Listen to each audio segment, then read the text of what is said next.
వారి తాలూకా ఇబ్బందులు చెప్పేటువంటి పరిస్థితి. తొలి సంతకం డిఎస్సికి దిక్కు దివాన్ లేదు. మొన్న చూశారు మా చోడవరం నియోజకవర్గానికి సంబంధించి ఈ రాష్ట్రంలో మిగిలినటువంటి ఒక్క గోవాడ షుగర్ ఫ్యాక్టరీ రైతులు రోడ్డెక్కి ఆ ప్రభుత్వం నుంచి సహాయం అందక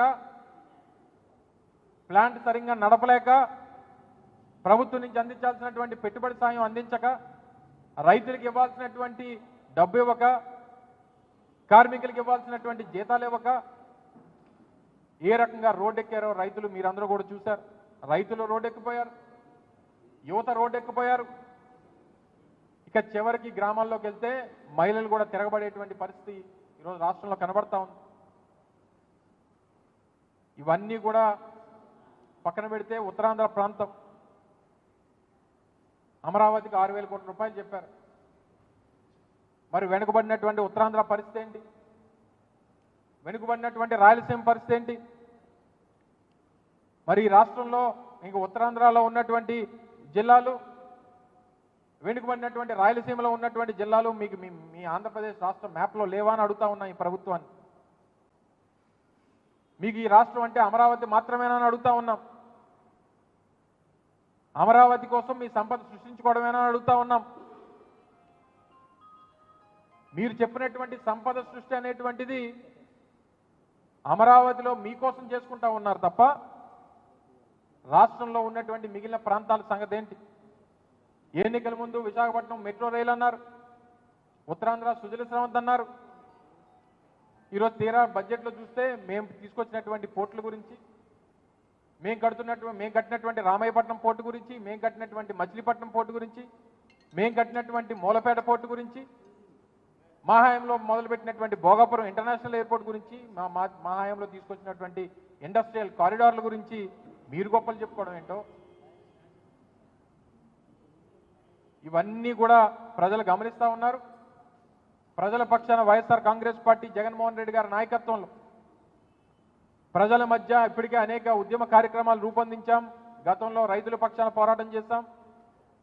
కరెంటు ఛార్జీలు పెద్ద ఎత్తున పెంచేసి 15,000 కోట్ల రూపాయల భారాన్ని రాష్ట్రంలో పేదవాడి మీద వేసేటువంటి పరిస్థితులు చూస్తూ ఉన్నాం. ఇప్పటికన్నా ఇచ్చినటువంటి మాట నిలబెట్టుకునేటువంటి దిశగా మీరు చెప్పినటువంటి ఆ 15,000 రూపాయలు చెప్పిన ఆ పిల్లలకి ఇస్తానన్నారు, 1,500 రూపాయలు చెప్పిన ప్రతి నెల మహిళలకు ఇస్తామన్నారు.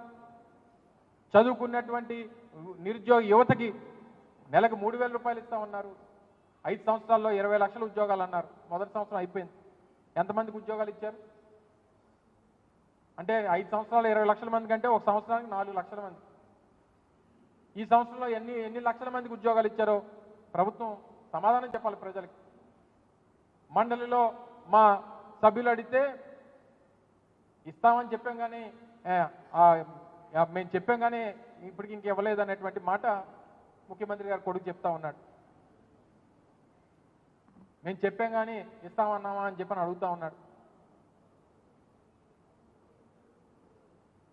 సో ఇన్ని రకాలుగా ఇన్ని మోసాలు కేవలం అధికారం కోసం ఏ గడ్డన్నా తినడానికి వెనుకాడడం అనేటువంటి విధంగా ఈరోజు ఈ కార్యక్రమాలన్నీ చేశారు.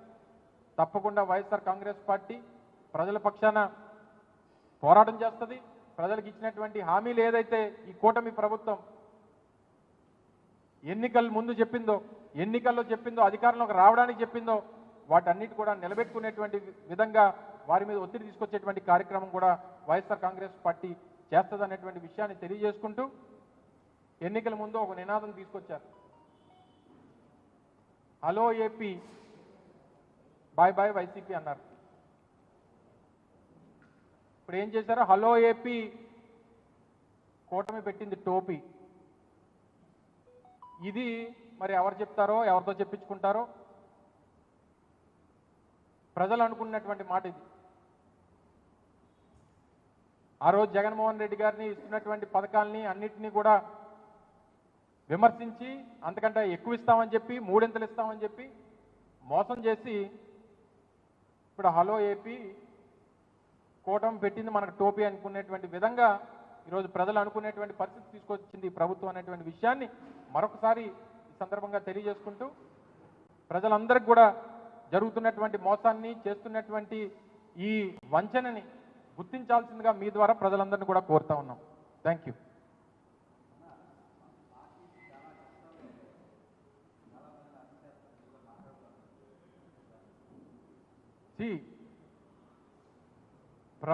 ప్రభుత్వం తాలూకా పనితీరు మీద వారి తాలూకు పరిపాలన మీద శ్రద్ధ పెడితే వీటి మీద పెద్దగా దృష్టి ఉండదు.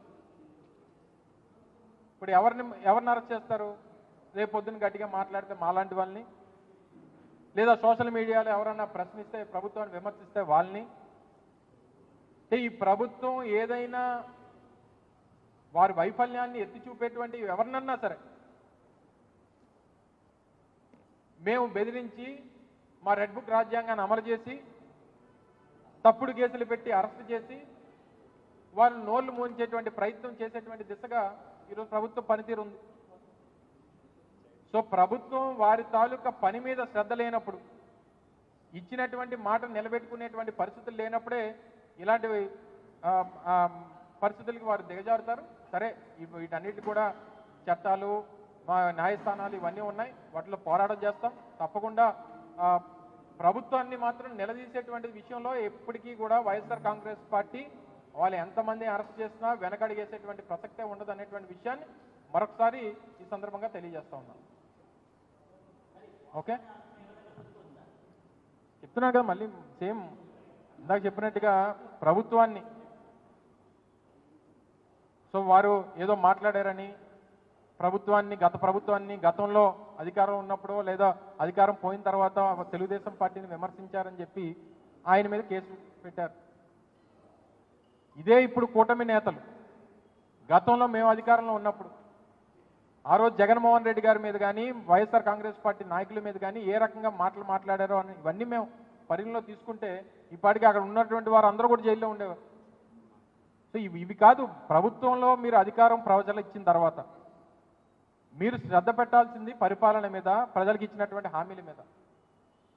సో వీటిని ప్రశ్నించేటువంటి పరిస్థితి వచ్చినప్పుడు వారి మీద ఈ రకమైనటువంటి చర్యలు తీసుకునేటువంటి కార్యక్రమాలు, కక్ష సాధింపు చర్యలు ఇవన్నీ జరుగుతూ ఉంటాయి. సరే, వీటికన్నింటిని కూడా బెదిరిపోయో లేకపోతే భయపడో వెనకడిగేసి ఇంట్లో కూర్చునేటువంటి పరిస్థితులు మాకు ఉండవు అనేటువంటి విషయాన్ని మరొకసారి వారికి తెలియజేస్తూ ఉన్నాం.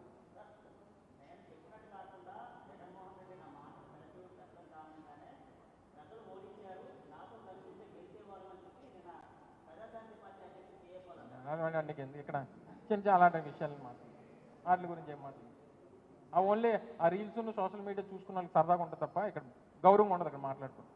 ఇంకేదని చెప్పు.